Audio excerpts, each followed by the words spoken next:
बोली कृष्ण कन्हैया लाल की, सांवरिया सेठ की, भक्तवत्सल भगवान की। आइए सभी से निवेदन है, जो भक्त खड़े हैं सब बैठ जाएं। अब यहाँ पर चलते हैं, भगवान का वंश अब आगे बढ़ रहा है, उनके पुत्र पौत्र इत्यादि हो रहे हैं। वहीं पर एक कथा आती है, बाणासुर नामक एक दैत्य था, महादेव जी का बहुत बड़ा भक्त।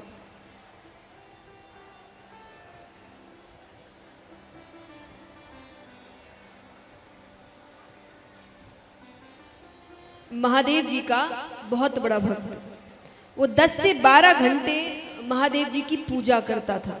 और पूजा यानी केवल श्रृंगार, सिर्फ श्रृंगार। और क्योंकि पूजा पाठ उसे करना आता नहीं था, तो एक बार उसी रास्ते से कुछ संत इत्यादि जाते हैं, तो वो देखते हैं, वो बड़े प्रसन्न होते हैं। तो वो बाणासुर से कहते हैं कि तुम 10 से 12 घंटे केवल श्रृंगार करते हो, कोई स्तुति नहीं करते, कोई भजन नहीं गाते, कोई मंत्र नहीं कहते। अब वो कहे मैं तो दैत्य हूँ, मुझे कहाँ ये सब चीजें आती है, मुझे जितना आता है, जितना कर सकता हूँ, जितना देख देख कर सीखा है वही करता हूँ। तो उन्होंने उसे कई चीजें सिखाई, कुछ स्तुतियाँ सिखाई। वो उसी का जाप करने लगा, जाप करता है, तपस्या करता है। तो महादेव जी आते हैं, महादेव जी बड़ी जल्दी प्रसन्न होते हैं।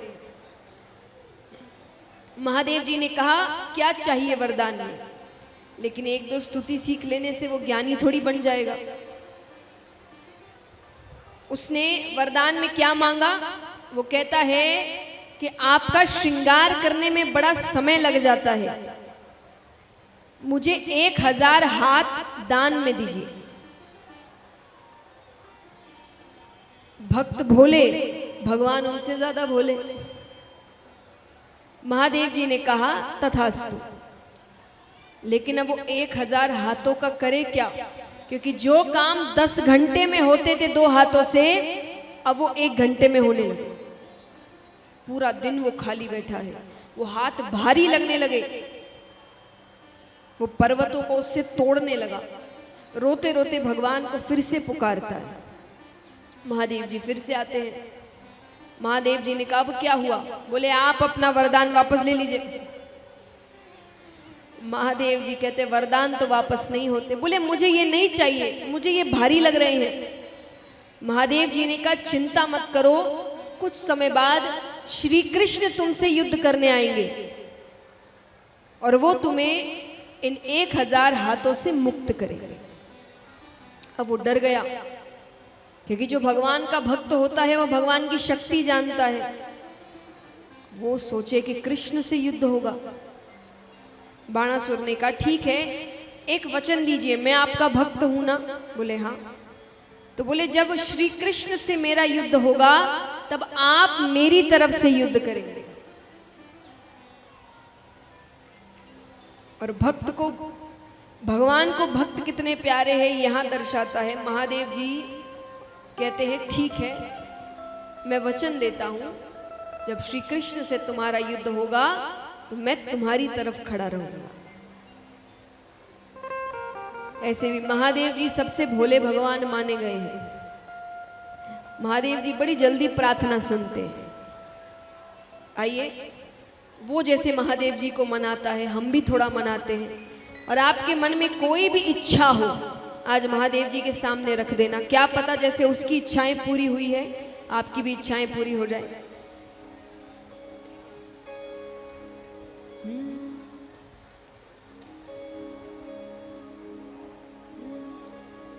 कैलाश के निवासी नमो बार बार हूँ, नमो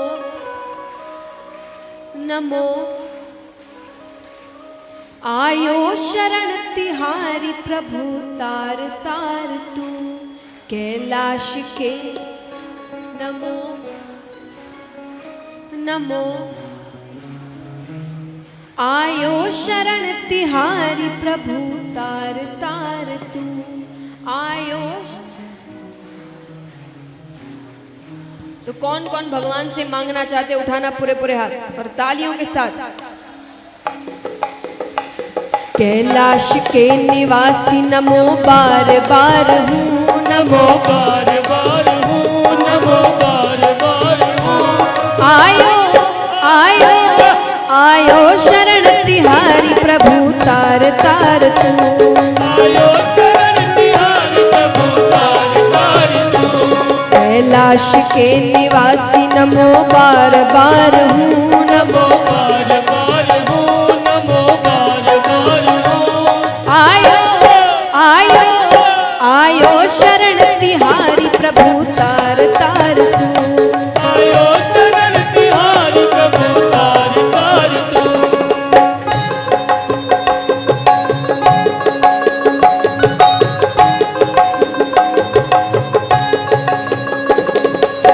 बोलिए देवों के देव महादेव की। तालियां जोरदार एक साथ। श्री राधे।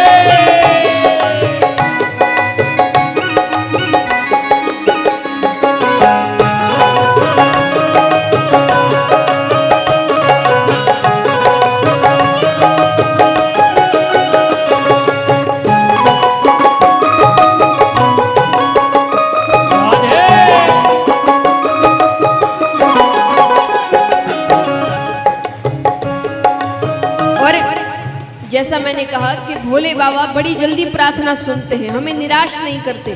तो भक्त कहता है क्या, भक्तों को कभी शिव तूने निराश ना किया। भक्तों को कभी शिव तूने निराश ना किया। भक्तों को कभी शिव तूने निराश ना किया। भक्तों को कभी शिव तूने निराश ना किया। मांगा जिसे जो चाहा वरदान दे दिया। मांगा जिसे जो चाहा वरदान दे दिया। मांगा जिने जो चाहा वरदान दे दिया। मांगा जिसे जो चाहा वरदान दे दिया। बड़ा है तेरा दायरा,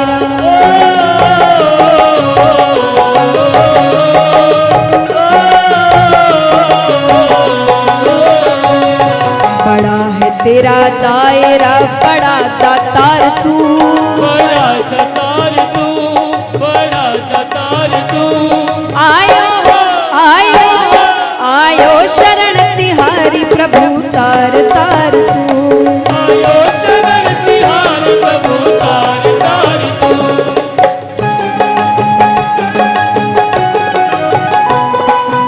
बोलिए शंकर भगवान की।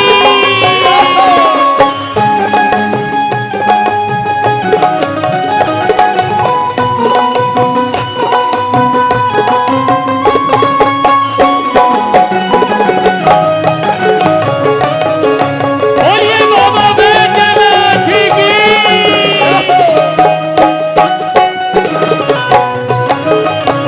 जय हो।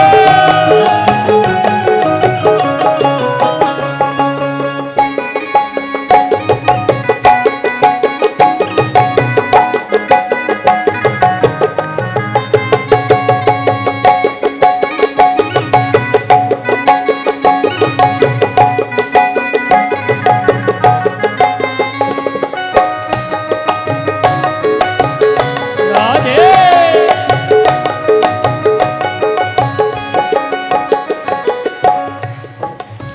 और अब कई कहते हैं कि महादेव जी के पास देखा जाए तो खुद के पास कोई बड़ा महल, सोना चांदी हीरा मोती कुछ नहीं है। उनके पास क्या रखा रहता है, कैलाश पर्वत पे भभूत है, राख है, भांग है। लेकिन जो सच्चे भक्त हैं वो जानते हैं कि इनकी कीमत क्या है। भक्त कहता है, बखान क्या करूं मैं राखों के ढेर का। बखान क्या करूं मैं राखों के ढेर का। बखान क्या करूं मैं राखों के ढेर का। बखान क्या करूं मैं राखों के ढेर का। लिपटी भभूत में है खजाना कुबेर का। लिपटी भभूत में है लिपटी भभूत में है खजाना कुबेर का, लिपटी भभूत में है खजाना कुबेर का, है गंगाधार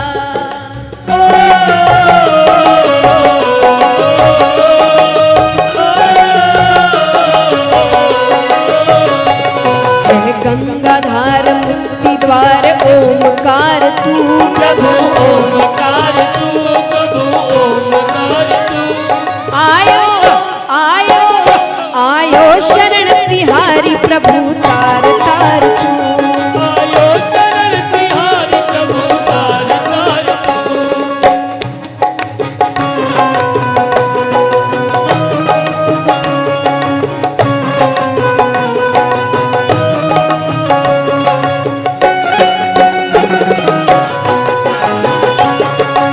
बोलिए शंकर भगवान की।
अब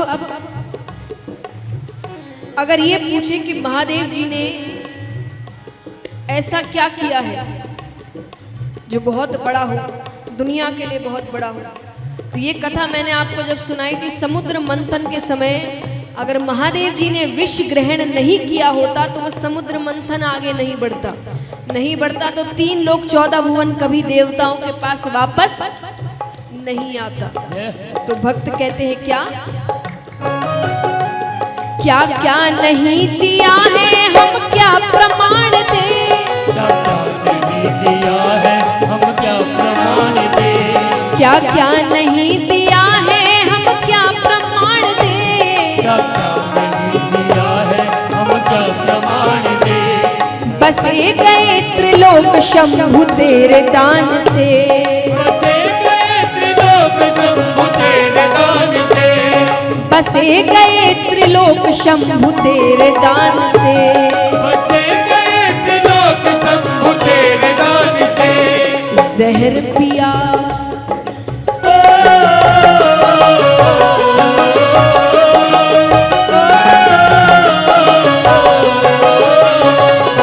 जहर पिया जीवन दिया कितना उदार तू, कितना उदार तू, कितना उदार तू, आयो आयो आयो शरण तिहारी प्रभु तार तार तू, आयो शरण तिहारी प्रभु तार तार तू, कैलाश के निवासी नमो बार बार हूँ, नमो बार बार हूँ, नमो बार बार हूँ, आयो आयो आयो शरण तिहारी प्रभु तार तार तू, आयो शरण तिहारी प्रभु तार तार तू, आयो शरण तिहारी प्रभु तार तार तू। बोलिए बाबा बैजनाथ की।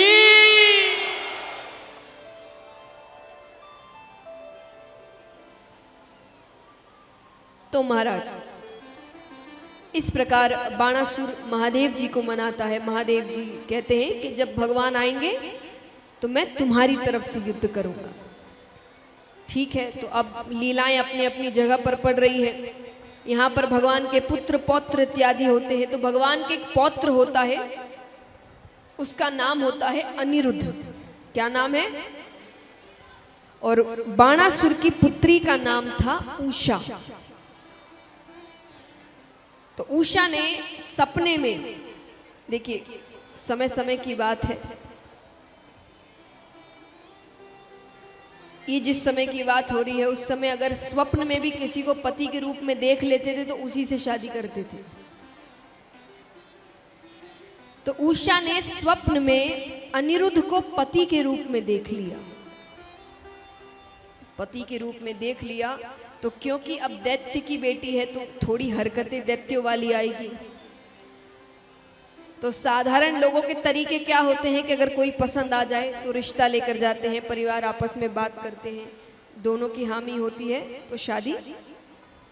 लेकिन अब वो दैत्य की पुत्री है, यहाँ उसने सपना देखा, सपने से उठते ही रातों रात उसने अनिरुद्ध को उठा लिया, अपहरण करके ले आए। भगवान को पता चलता है, भगवान कहते हैं अरे हमें रिश्ता मंजूर है, पर बाणासुर को तो हाथों से मुक्त होना है। वो कहता है नहीं, आइए युद्ध करिए और ले जाइए अपने पौत्र को।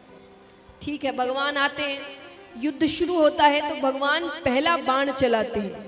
तो पहले ही बाण से भगवान वो 1000 हाथों से उसको मुक्त करते हैं।